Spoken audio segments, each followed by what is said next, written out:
കൊച്ചിയിൽ ഹൈബ്രിഡ് കഞ്ചാവുമായി സിനിമാ സംവിധായകർ അറസ്റ്റിലായിരിക്കുന്നുവെന്ന നിർണായകമായ വാർത്തയാണ് വരുന്നത്. ഖാലിദ് റഹ്മാൻ, അഷ്റഫ് ഹംസ എന്നിവരെയാണ് എക്സൈസ് അറസ്റ്റ് ചെയ്തിരിക്കുന്നത്.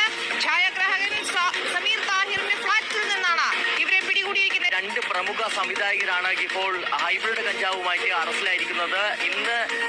ഇന്നലെ രാത്രിയാണ് ഇത്തരത്തിലൊരു പരിശോധന എക്സൈസിന്റെ ഭാഗത്തു നിന്നുണ്ടായിരുന്നത്. എറണാകുളം എക്സൈസ് വിഭാഗം അവർ ഇത്തരത്തിൽ രഹസ്യവിവരം ലഭിച്ചതിന്റെ അടിസ്ഥാനത്തിലാണ് കൊച്ചിയിലെ ഫ്ളാറ്റിലേക്ക് എത്തുന്നത്. അങ്ങനെ ഫ്ളാറ്റിലെത്തുന്ന സമയത്ത് ഈ രണ്ട് സംവിധായകർ, അതായത് ഖാലിദ് റഹ്മാനും ഒപ്പം തന്നെ അഷ്റഫ് ഹംസയ്ക്കും ഒപ്പം മറ്റൊരു സുഹൃത്ത്, അതായത് ഷാലിഫ് മുഹമ്മദ് എന്നീ 3 പേരാണ് ആ ഫ്ളാറ്റിൽ ഉണ്ടായിരുന്നത്. ഇവരുടെ പക്കൽ നിന്ന് 1.6 ഗ്രാം ഹൈബ്രിഡ് കഞ്ചാവാണ് പിടിച്ചെടുത്തിരിക്കുന്നത്. ഇതോടൊപ്പം തന്നെ ഇവർ ലഹരി ഉപയോഗിച്ചിട്ടുണ്ട്, അതായത് ഈ ഹൈബ്രിഡ് കഞ്ചാവ് ഉപയോഗിച്ചിട്ടുണ്ടെന്നുള്ളതും എക്സൈസ് കണ്ടെത്തിയിരുന്നു. അതിന്റെ അടിസ്ഥാനത്തിൽ വൈദ്യ പരിശോധനയ്ക്ക് വിധേയമാക്കുകയും ചെയ്തിരുന്നു. അല്പസമയം മുമ്പ് അറസ്റ്റ് രേഖപ്പെടുത്തിയ ശേഷം ഇപ്പോൾ 3 പേരെയും ജാമ്യത്തിൽ വിട്ടയച്ചിട്ടുണ്ട്.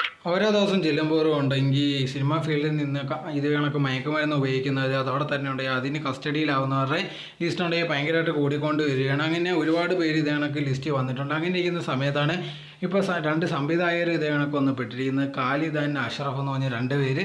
അവരറിയാത്തവരായിട്ട് ആരും ഉണ്ട്. അതിൽ ഒരുപാട് നല്ല സിനിമകളൊക്കെ തന്നിട്ടുണ്ട്. അങ്ങനെ ഇരിക്കുന്ന സമയത്ത് ഇങ്ങനെ മയക്കുമരുന്നയുടെ ഒരു വേട്ട പോലെ നടന്നുകൊണ്ടിരിക്കുന്ന സമയത്താണ് ഇവർ 2 പേര്, അവരുടെ കൂടെ വേറൊരാളും ഉണ്ടായിരുന്നു. ഇവരെ 3 പേരെ ഉണ്ടെങ്കിൽ ഒരു ഫ്ലാറ്റിൽ നിന്ന് പിടിക്കുന്നത്. അത് ഒരുപാട് കഞ്ചാവുമായിട്ടാണ് പിടിച്ചിരിക്കുന്നത്. ഇവരത് ഉപയോഗിച്ചിട്ടുണ്ടെന്ന് പോലീസിന് മനസ്സിലാവുകയും ചെയ്യുന്നുണ്ടായിരുന്നു. സോ അങ്ങനെ പോലീസ് ഉണ്ടെങ്കിൽ ഇവരെല്ലാം അറസ്റ്റ് ചെയ്യുകയും ചെയ്തായിരുന്നു. അതൊരു ന്യൂസായിട്ട് ഭയങ്കരമായിട്ട് പോയിക്കൊണ്ടിരിക്കുകയാണ്. എന്നാൽ ഇവരെ ഭയങ്കരമായിട്ടൊരു ചോദ്യം ചെയ്യലോ അങ്ങനെ ഒന്നും ഉണ്ടായിട്ടില്ല. ഇവരെ ഉണ്ടെങ്കിൽ ഇപ്പോൾ വിട്ടയച്ചേക്കുന്നൊരു വിവരമാണ് അറിയാൻ സാധിച്ചിരിക്കുന്നത്. ഒരു സാധാരണക്കാരനെ ഇത് കണക്കങ്ങനെ പിടിച്ചിരുന്നെങ്കിൽ തീർച്ചയായിട്ടും ഉണ്ടെങ്കിൽ ഇങ്ങനെ പെട്ടെന്നൊന്നും വിട്ടയക്കുകയൊന്നും ചെയ്യത്തില്ലായിരുന്നു. കുറച്ച് ദിവസമൊക്കെ ചോദ്യം ചെയ്ത് അവരുടെ പിറവിൽ ഏത് റാക്കറ്റ് അങ്ങനത്തുള്ള എല്ലാ കാര്യങ്ങളൊക്കെ ചോദിച്ചൊക്കെ വിടത്തുള്ളായിരുന്നു. അല്ലെങ്കിൽ നിങ്ങൾക്ക് എവിടെ നിന്ന് കിട്ടി അങ്ങനെ സോഴ്സ് എല്ലാം ചോദിച്ചേ വിടൂ. സോ പക്ഷെ അതേ സ്ഥാനത്തുണ്ടെങ്കിൽ ഞങ്ങൾക്ക് ഭയങ്കര സെലിബ്രിറ്റീസ് അങ്ങനത്തുള്ള ആൾക്കാരെ ഉണ്ടെങ്കിൽ പിടിച്ചു കഴിഞ്ഞാൽ ഉടനെ തന്നെ അവരെ വിടും. ഭയങ്കര ചിലപ്പോൾ മേലിൽ നിന്ന് പ്രഷറായിരിക്കും, അല്ലെങ്കിൽ അവർക്കെതിരെ അങ്ങനത്തുള്ള ആക്ഷൻ ഒന്നും എടുക്കത്തില്ല. ഇപ്പോൾ സാധാരണക്കാരെ ഉണ്ടെങ്കിലേ ഉള്ളൂ ഇത് കണക്കൊക്കെ പിടിച്ച് ചോദ്യം ചെയ്യുന്നത്, അല്ലെങ്കിൽ കുറേ നാളിലൊക്കെ ഉണ്ടെങ്കിൽ അടച്ചു വെക്കുന്നതൊക്കെ ചെയ്യുന്നത്.